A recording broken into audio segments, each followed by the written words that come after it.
Are hot comic books a trap for investors? We're going to talk about that today. Talk about some possible solutions. Before we get into all that, we're comic resellers. We sell live on Instagram every Monday night at 5 p.m. Pacific time. That's only one way we sell.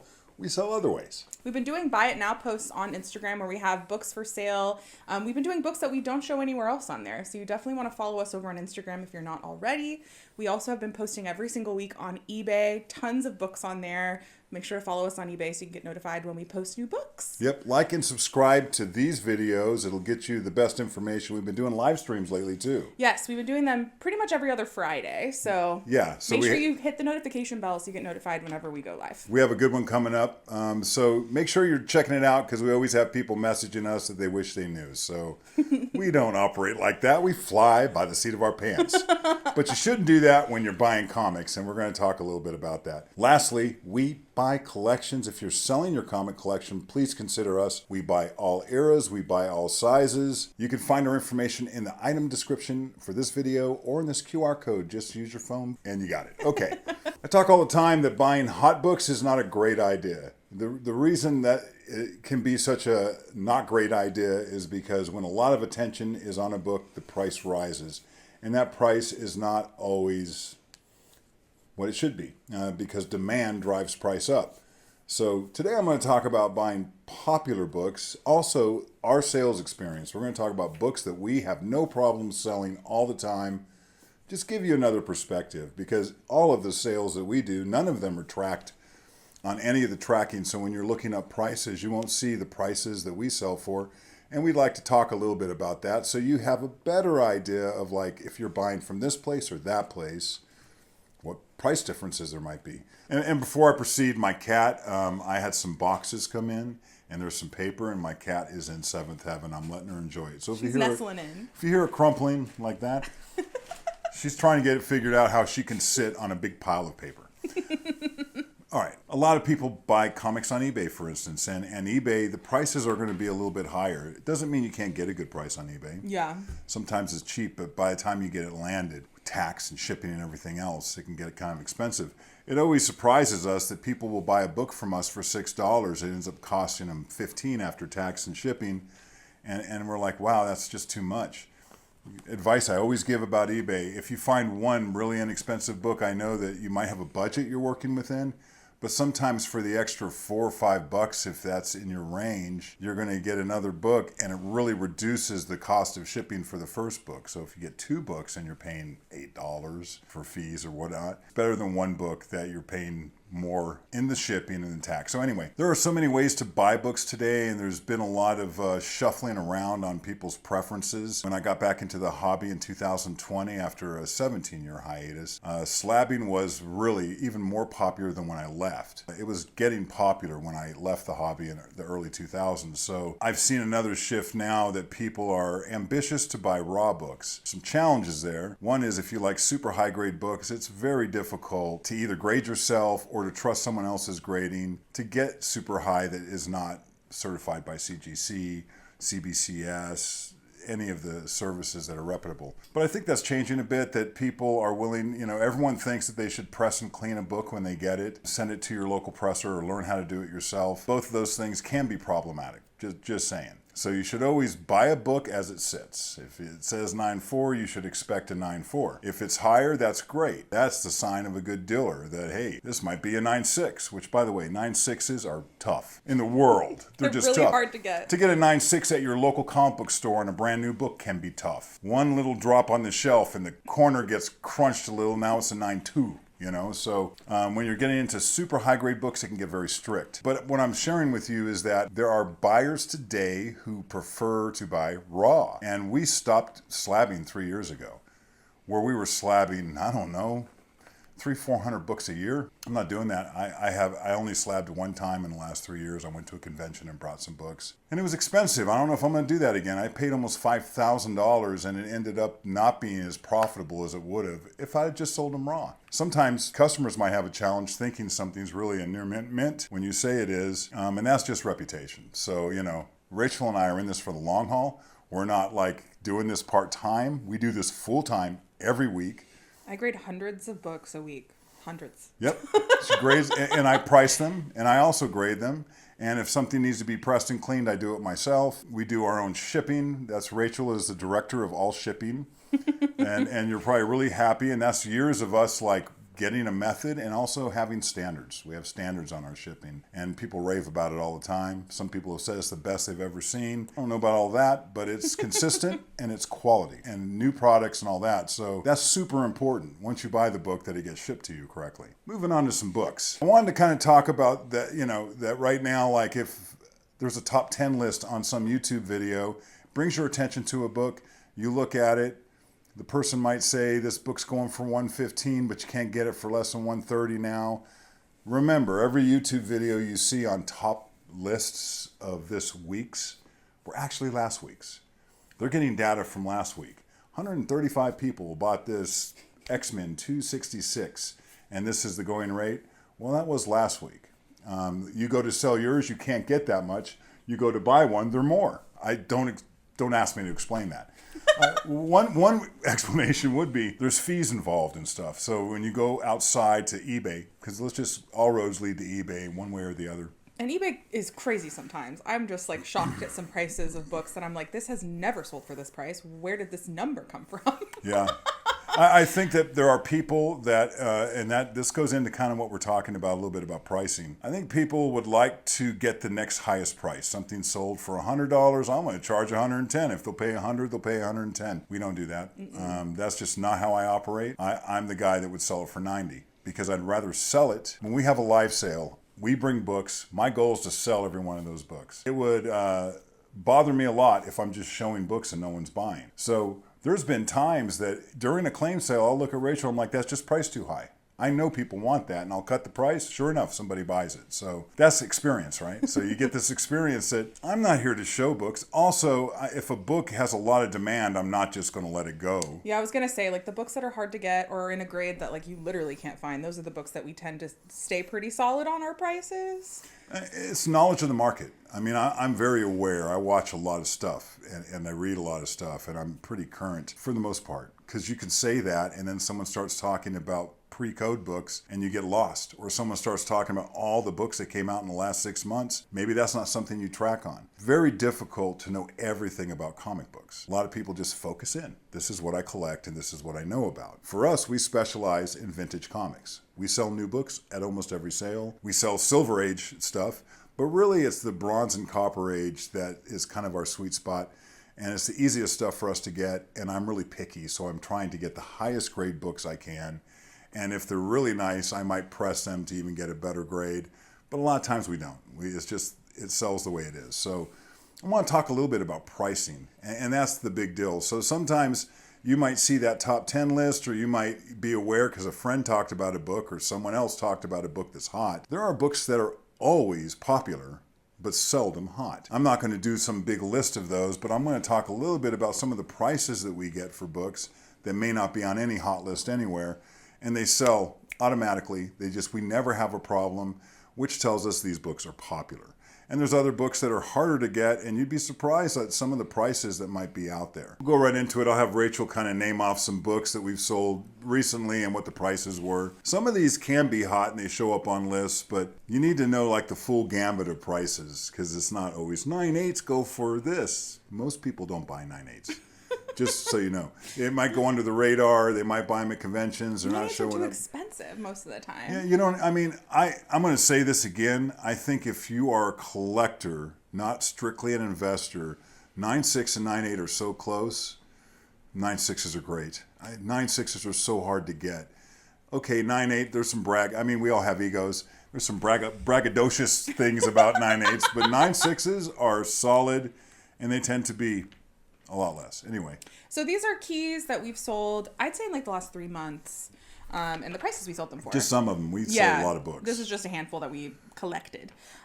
Wolverine Limited Series #1 in newsstand. It was an 8.0. Yep. And we sold it for $129. Yep. And that sold without any issue. Yes. Immediately in a claim sale. Punisher #1, we sold a newsstand and a direct, both in 9/6. The direct was $69. The newsstand was $80. 9/6, like I said, especially on a raw book, if you get it at your house that's been shipped and you open it and say damn, this is a 9.6. I don't think anyone gets disappointed with that. What they get disappointed with, Rachel, is when someone sells you something calling it Near Mint Plus, you get it and you see that it's a 9.2 or a 9.0. But it looks good. That's why I think a lot of people press books to make them look better, but it's about the defects. It is about the color breaks. It is about the defects and knowing what that ranks a book at. I can't emphasize that enough when you're buying something that you need to know what grade it is.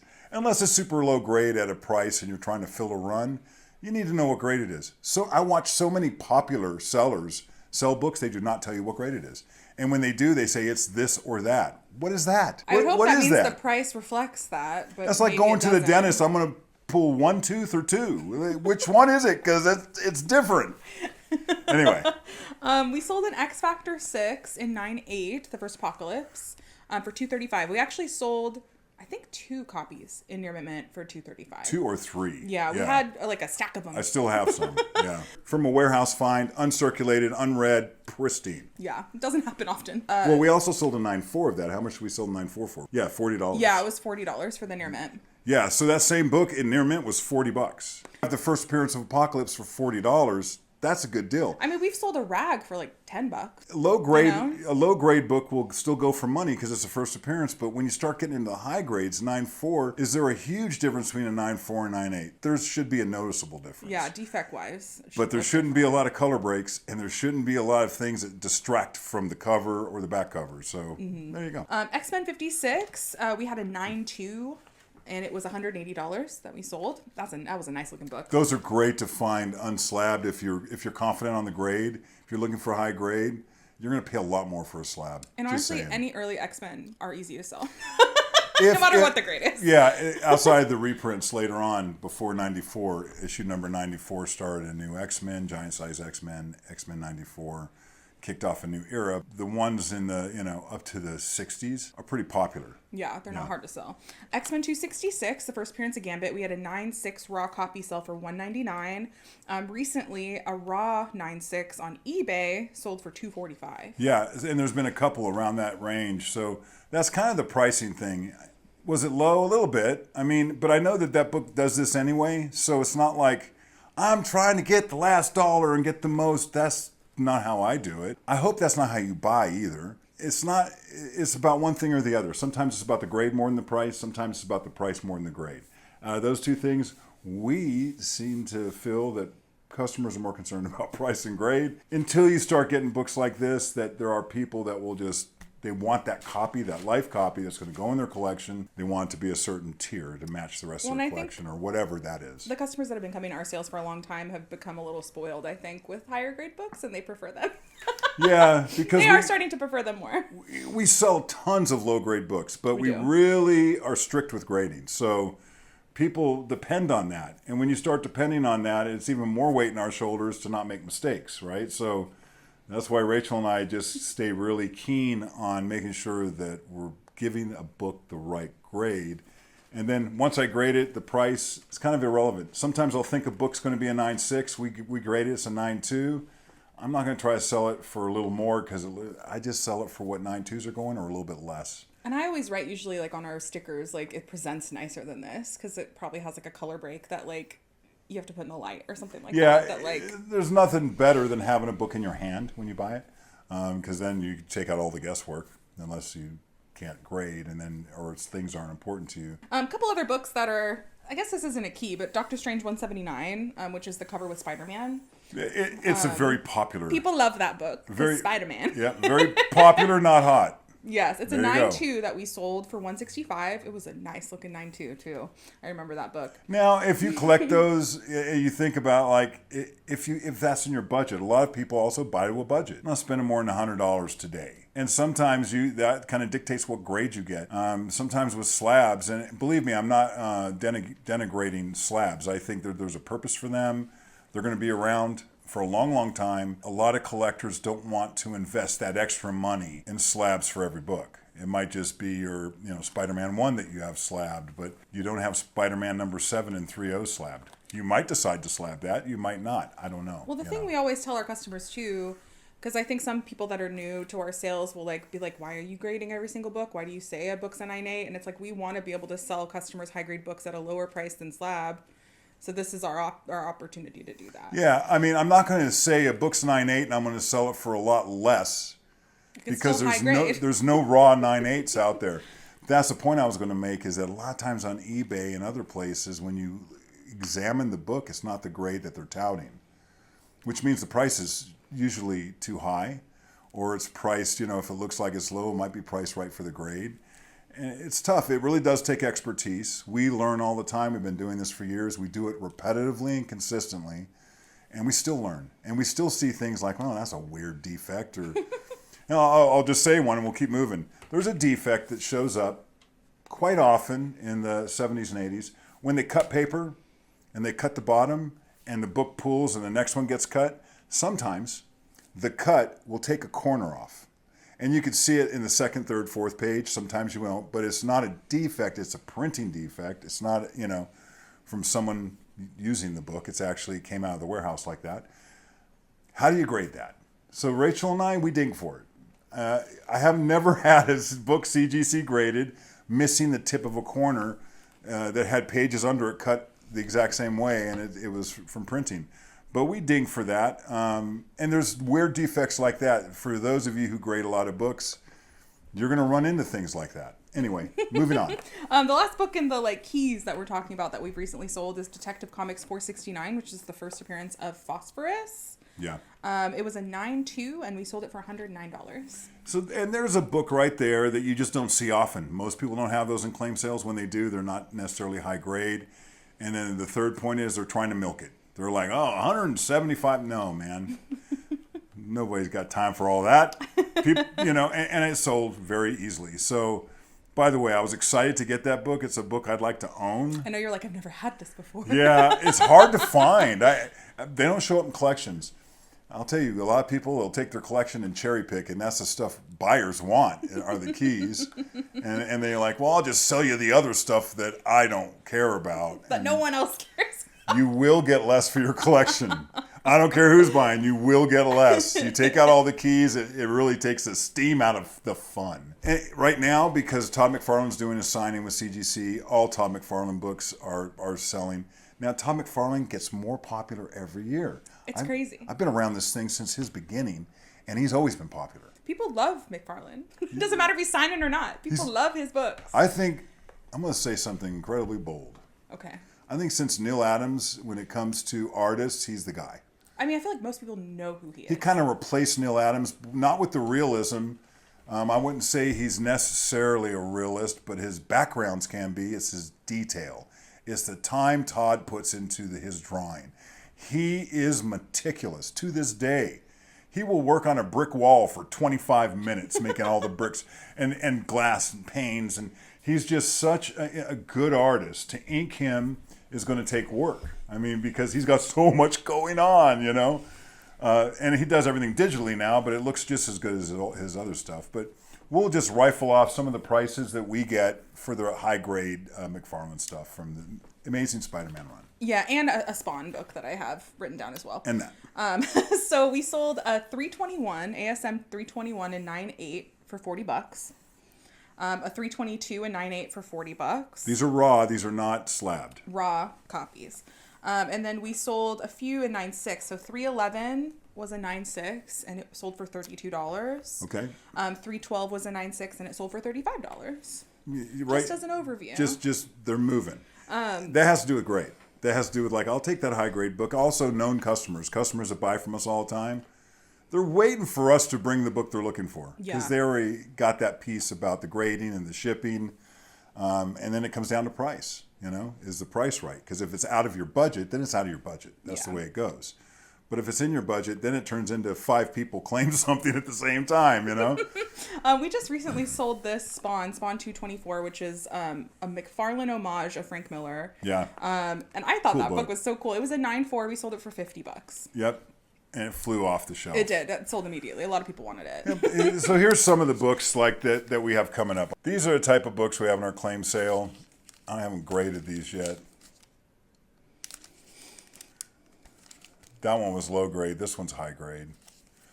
First one was mid grade. This book right here, okay? Not hot. Don't know if it's ever been hot. Is it popular? Oh We yeah. never have a problem selling anything Steranko, honestly. But this to me is one of Steranko's best covers, top 3. I just can't tell you, if you don't own Nick Fury Agent of S.H.I.E.L.D. #6 and you see it, it's a slapper. And the next issue too. So this series is a bit underrated. The art was fantastic. So Steranko really did a great job. It gives like Wallywood vibes. And I see that. yeah, that's kind of the vibe. I always think it is Wallywood when I see it. I see that because of the science the weird fiction science aspects stuff, to it. yeah. Yeah. I never have a problem selling Moon Knights. Moon Knight's cold as ice. Remember the Foreigner song? I think too, like around the show, people hated the show so much that they stopped selling a little bit, but we were still selling them. I did not hate the show. I loved the show. I also my brother love hated it. him because he's in Frankenstein too, and he's very good. Yeah, I really enjoyed the show. Was a party to me. So. I loved Moon Knight. But yeah, we always are able to sell, especially like the Sienkiewicz covers. Yeah, the first series, his own running series, they always sell. Let's do some prices on those. Yeah, I have 2. These are both Just a couple. the Werewolf Sienkiewicz covers. Moon Knight 30, we had a 9.2 that sold for $14. Cheap. And Moon Knight inexpensive. 29, which I think is the better cover because it's the all black cover. It's a great cover. That one's a 9.4 that we sold for $18. It really is about price. I mean, a lot of times I'll look at the price, and even if I see one sold for more, I'll price it for less, and vice versa. If I see there's no copies in that grade out there, I'll price it for what I think it should be, which is maybe more than what sold on eBay last. Maybe there wasn't any eBay sales. What I won't do is sell a raw book for a slab price. I'll always kind of figure out. I use slabs sometimes to determine what the price should be, and it's more sometimes than just backing out what it costs to do a slab. There's a grade assurance tax. That because this is not in a CGC slab, it's not just it costs $30 to slab it, so sell it for 30 less.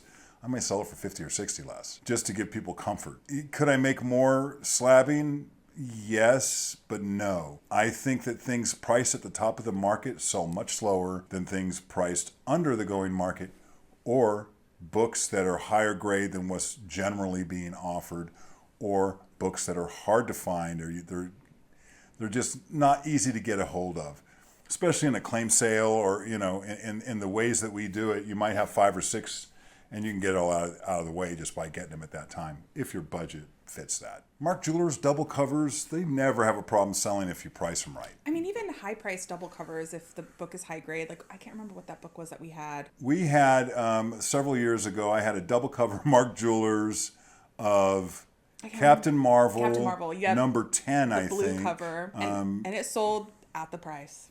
Yeah, I asked $300 for it, and people were running to it. More than one person wanted it, so that's a rare book. You don't see that every day. Yeah, I don't know if there's a lot of those out there, but that's like the Chupacabra.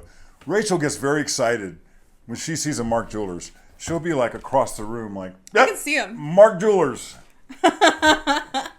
We've sold quite a few Amazing Spider-Man Mark Jewelers recently. Just a couple examples. We sold Amazing Spider-Man 229 in Mark Jeweler for $90. What grade is that? 9.2. Yeah, that's pretty high grade for Mark Jewelers. I will say Mark Jewelers, it's hard to find anything above a 9.0 in Mark Jewelers typically. People weren't necessarily bagging them back then, and if they were, they might have been traveling because they were in the service. They might have been abroad or not at home, so they're setting up office somewhere. They had to move with them probably, things like that. And we also sold Amazing Spider-Man 230 and 9.2 Mark Jeweler for $90 as well. Yeah, so those are stout prices, but definitely there are buyers in the market that like those books. And again, it's really hard to find high-grade copies. Not hot, popular. Yes, you know what I'm saying? Them. People that like Mark Jewelers really like them. We sell low-grade books all the time, and when they're priced right, never have a problem selling them. Especially depending on the Silver book. Age. I'm predominantly speaking about Silver Age. Really, once you hit Copper Age, not as much. I mean, they'd have to be really cheap if they're not a key. So that's what I have a warehouse full of books like that. They don't make the cut for what we sell, and I typically get rid of them unless I think they're popular. If they're a popular cover or they're a popular storyline, I kind of know that because that's an era that I'm pretty aware of. But we have some examples of some low-grade books that we've sold. Yeah, I mean... And just the prices that we sell them for. Any book that has Dr. Doom on the cover, no matter the grade, we will sell it. When priced right. I mean, we're not overpricing really on anything. If you're not gougy, I think anyone that has that could be able to sell it, you know? So we've recently sold Daredevil 37, which was a sick Doctor Doom cover, in 3.5, and it was $16. Yeah, Sold instantly. And we've sold so many. I have a Doom cover right here. This is a 2.5, I think. Yeah, I think this is a 2.5, right? Doom's a gamer. I can assure you it's going to sell. Yes, and we've sold that issue before in lower grade. Yeah, I can assure you it's going to sell. I don't know what I'm going to price it at yet. I haven't looked it up.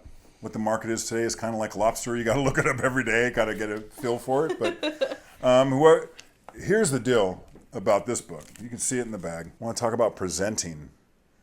So this presents so well for a 2.5. And 2.5, what kind of defects can you expect in a 2.5? Pop staples, missing chunks. Corner missing. Yeah.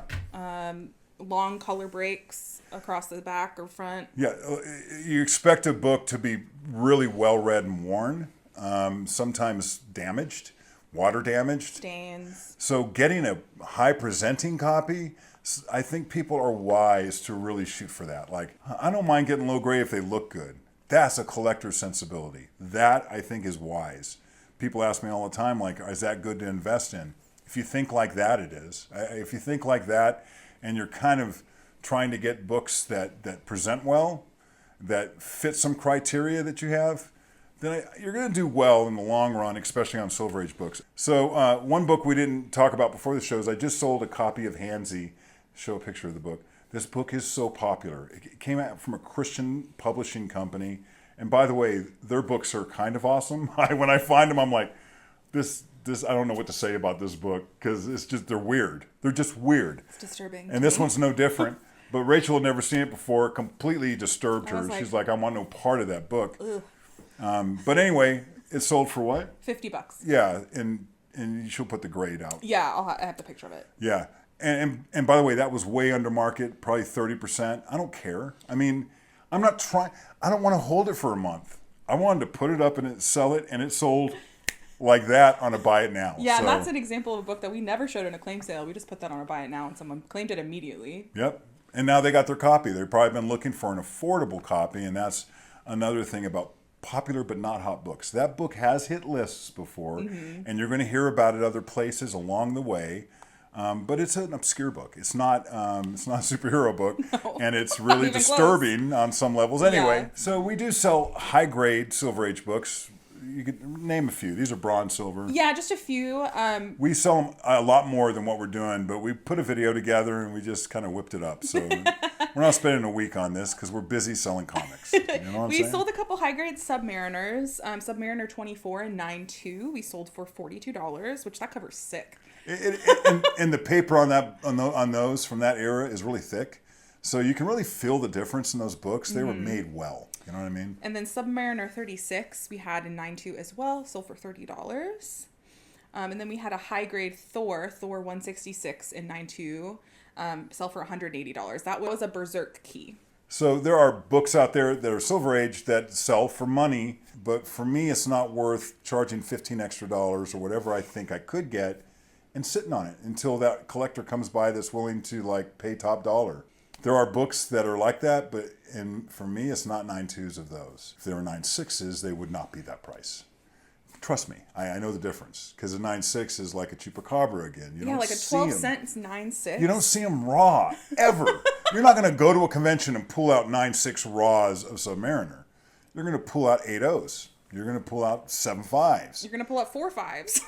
That look like 8.0s in the Mylar, and then you pull it out and it's got a stain on the back FF cover. that's a 2.5 that you would never guess. Yeah, you would not think, looking at the bag, Until you see the corner missing, but still. Yeah, it looks so good. Well, it's still a 2.5. So it's still, the price needs to be around what a 2.5 would sell for. Right.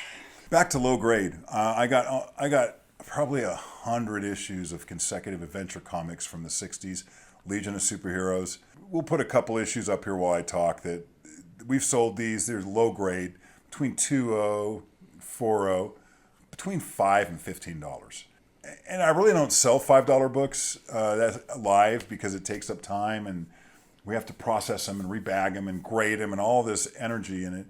At $5, it just doesn't recover what we spend to sell. However, I know there's collectors that want to finish their Legion runs, and it's fan service. A lot of times we do fan service stuff. So, I actually remember asking, because we had all these low-grade adventures that we kind of skipped during one of our sales, and I was like, is anyone interested in these? And 5 or 6 people were like, yes. And that's the only reason we showed them. And boom, boom, boom. That's the only reason that we ended and up I just showing cut them. the prices, because they weren't so it's like there's things that you can get if you're in the right place at the right time that I think that are they hot? Oh heck no. Are they popular? I bet it's never been. We've sold every single issue. So I think it's about, can you sell a book, or more maybe from your perspective, can I find that book? Because you can. And I'll tell you, it's better in a claim sale or on Instagram or something than eBay, because sometimes you have to go through a lot of rigmarole to get a book and you're disappointed.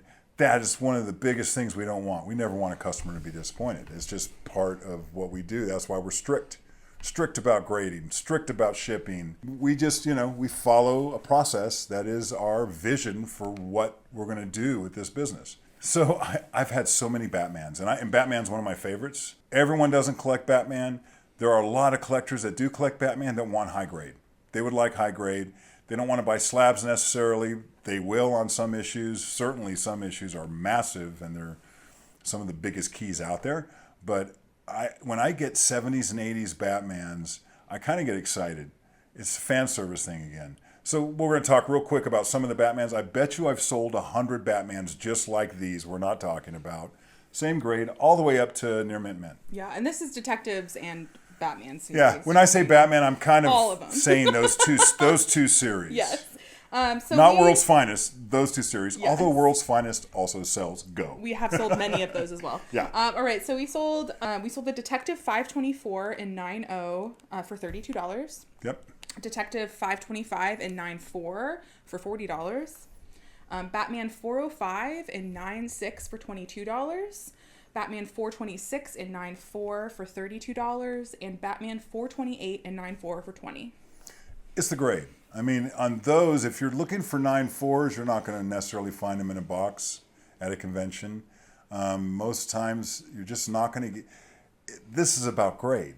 And then you're down to price. Could you get them cheaper? Absolutely. I think you can get 8.0s of these, $5. These aren't 8.0s. It's really dependent on what you want. Yeah. If you're okay with mid-grade, or if you really prefer high grade.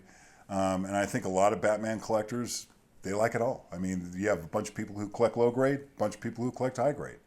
Not always the easiest book to move if they're not priced right. I'll tell you right now, it can be fractionally off. They won't move. Because we also have sold a lot of Brave and the Bolds, but there has to be someone that wants those. Not everybody collects those. No, I remember a time, and this is interesting. We didn't talk about this before. I remember a time where I couldn't sell one, and I just decided that, I can't sell them at that price. So I started lowering the price on them. Boy, we never have a problem selling. We definitely sell a lot more. 25-cent and 30-cent Brave and the Bolds. Late in the run, in the 100s, we sell those to death. Now, when you're talking about the keys and the Silver Age books, they all kind of have their own lane. There's some really cool Brave and the Bolds. There's some first appearances. Oh, yeah, those early issues, yeah. Remember, Brave and the Bold had the first appearance of Justice League. Brave and the Bold had the first appearance of Teen Titans. Not talking about those. Black Canary in the Silver Age. There's lots of different keys along the way. But as you get later, you have all of these pairings. Brave and the Bold, Batman and Metamorpho. Brave and the Bold, just they're kind of funky. Brave and the Bold with the Demon. On and on and on. Brave and the Bold with Joker. So those are cool, and people do want them, and people love that 70s era stuff in grade. Could I sell them really low grade? They probably wouldn't make the mark on what we need to get from our book. $5 books just don't cut it for us. Yeah, those would end up on eBay. Would I sell something for $10? Yeah, I mean, I'm fine with that. But usually in our sales, it's like $10 and up. We sell stuff for $5-6, but it's not going to be predominantly what we sell. Mm-hmm. Here's a book these books are popular, not hot. Facsimiles, people love them. Disclaimer, that is not what it looks like. It is a facsimile. We have had more issues with people thinking, I'll tell you a little story about whatnots. We don't care for whatnot because it's a dehumanizing, demoralizing experience to be a comic seller, and people don't want to give you puh for a comic book. They want you to pay them to take them off your hands. There's people riding it out waiting for a free book. We used to have people like, they ride it out, and when they won the giveaway, hey, what did I get? We don't have time for all that. You'll find out in We're your trying to package. sell comics, you know what I'm saying? Oh, what a time that was. But somebody had bought one of those Marvel masterpieces that was a Silver Surfer. I think it auctioned. I started at $1. It auctioned for $3. Right. 10 minutes later, customer comes back on. I want to return that. I thought it was Silver Surfer #1. For $3, you guys. Who? Okay, look. I know I look like a rube that would just sell Silver Surfer #1s for $1 start. I'm not. That's pretty crazy. I mean, the cover price was not 12 cents. So many things. But we deal with this all the time when we sell these reprints. People think that, and we have to, I told Rachel, from now on, we're going to put a big sticker, facsimile, out along the bottom. There are people who try to scam people by selling facsimiles and not really bringing it up in an obvious way. But you could tell by the price. I mean, if something's $10 and it looks like a $500 book. It says it's a 9.6 and it's ASM 300 and it's $10. That's not ASM 300, the first print. And it's the price on it is $3.99. It's just one of those things like, what? But anyway, they're popular because a lot of people, they want a copy of that book. We'll show a few right here. They might not have a copy. They want to read the book. They want to own a copy. Maybe they can't get the original because it's too expensive. In a lot of cases, that's really true. ASM 300 is, Well, we had a House of Secrets 92, a Werewolf by Night 32. Like, we had some really cool facsimiles. I have to remember that not everyone knows everything.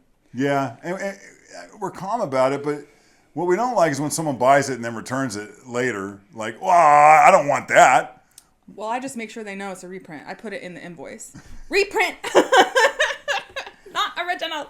Moving on, anyway. Out of little insignificant pet peeves. And lastly, these books are popular and they're not hot. And there's like a list of things that I'm always looking for because I have customers. I have a lot of customers that when I put these things up, now I talked about, when I put them up, they sell. I talked about Akira. We've never had a problem selling any Akira in high grade or even in mid grade if they're priced right.